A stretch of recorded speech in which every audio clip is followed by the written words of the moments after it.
Hey everybody, Joe here with another LEGO Star Wars 2025 review.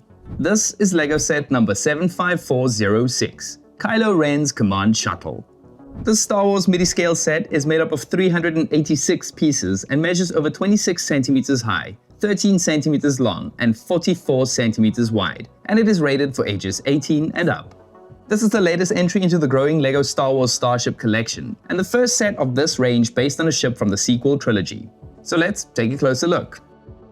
The Starship collection is perfect for LEGO's 18+ box designs, and I'd venture to say that this one is the best looking one so far when it comes to the Starship collection.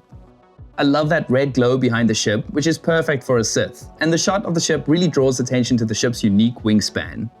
The back of the box has another great shot of the ship in landing mode with its wings folded, two nice shots of the in-universe ship, and the line drawing showing off the dimensions.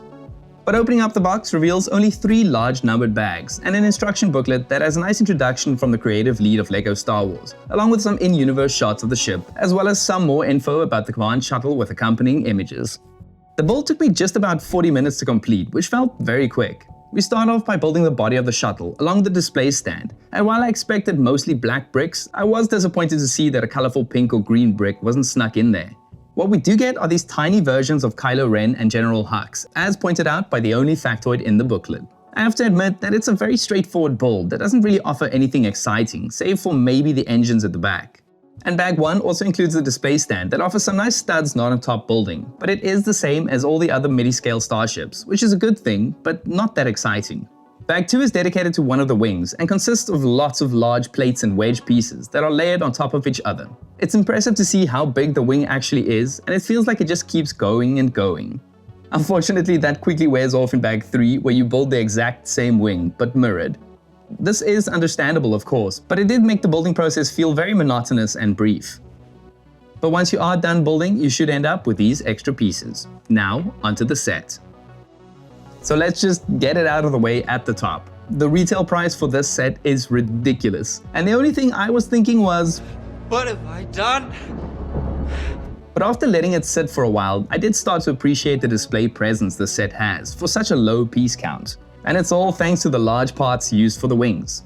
From a distance, the angled wings look very good, and I think the designers captured the proportions and angled V-shaping very well. The wings are connected to the midsection by way of click hinges, which not only makes it sturdy enough to display at such an angle, just don't go flying it around too much, but it also allows you to fold them up into its landing position. This is cool because it takes up way less space, but it's not really the way I would like to have it displayed, because it reveals all those anti-studs underneath the wings. I do like the top side of the wings though, even if it is lacking some greebling, but all the visible studs does help a bit in that sense. I also appreciate the addition of the little wing tips and the twin heavy laser cannons at the front.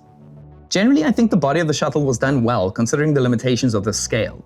The red cockpit windshield probably takes the biggest knock in terms of simplification, but I like the angled shaping on top, and what little greebling we have here is good. The ship also looks good from the back thanks to those 2 grey engines, and the little trans-orange studs brings in some nice color to the set. So the tried and tested design of these midi-scale display stands makes it easy to remove and attach to the ship, and it does a good job at safely displaying your model. But it always frustrates me to see these grille pieces, because it reminds me that while there are spots for minifigures, LEGO chose not to include them. It needs more Kylo Ren.